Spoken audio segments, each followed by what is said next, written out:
বাংলাদেশের কোন সংবাদ রাষ্ট্রীয় টেলিভিশন রেডিওতে প্রচার হয় নাই। ক্যান্টনমেন্টের ভিতরে কি হয়েছে আমরা জানতাম না। 7 তারিখে আমরা জানলাম সিপাহী জনতা জিয়াউর রহমানকে বন্দীদশা থেকে মুক্ত করে ঢাকার রাজপথ একাকার হয়েছে। সিপাহী আর জনতা শুধু এই স্বৈর শাসকদের দোসররা বাংলাদেশে স্বাধীনতা সার্বভৌমত্বকে ভারতের হাতে তুলে দিয়া যে চক্রান্ত করেছিল, সেই চক্রান্তকে নস্বাত করে দিয়ে জিয়াউর রহমানকে সিপাহী জনতা রাষ্ট্র ক্ষমতায় অধিষ্ঠিত করেছিল। এই 7ই নভেম্বর জাতীয় দিবস এই কারণে 1971 সালে 25শে মার্চ জিয়াউর রহমান যে স্বাধীনতা ঘোষণা দিয়েছিলেন, সেই স্বাধীনতা 7ই নভেম্বর 3রা নভেম্বর থেকে 7ই নভেম্বর পর্যন্ত নস্বাত করার জন্য দেশি এবং বিদেশি চক্র ষড়যন্ত্র করেছিল। সেই ষড়যন্ত্রকে নস্বাত করে দিয়ে সিপাহী জনতার বিপ্লবের মাধ্যমে শহীদ রাষ্ট্রপতি জিয়াউর রহমান রাষ্ট্র ক্ষমতায় অধিষ্ঠিত হয়েছিলেন।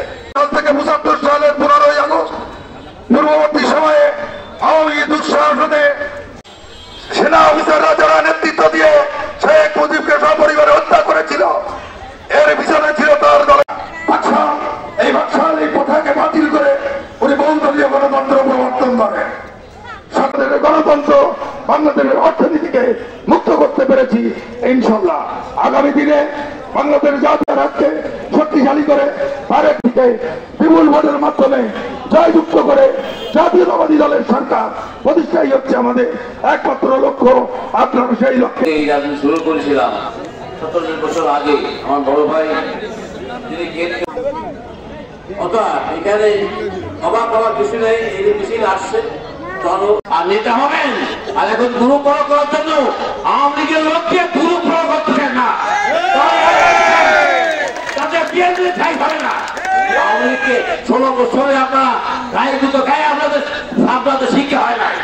জনগণের অবস্থানের পরিষ্কার নির্দেশ, যারা এই দলে থেকে যারা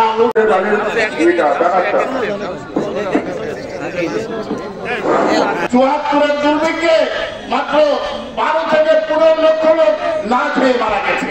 সেই সময় কাশ্মীরে মানুষের পুকুরের লড়াই হয়েছে খাবারের জন্য। সেই সময় কবর থেকে কাপড়ের কাপড় চুরি করে আন্দোলন নিবারণ করেছে অনেকে। প্রিয় ভাইরা আমার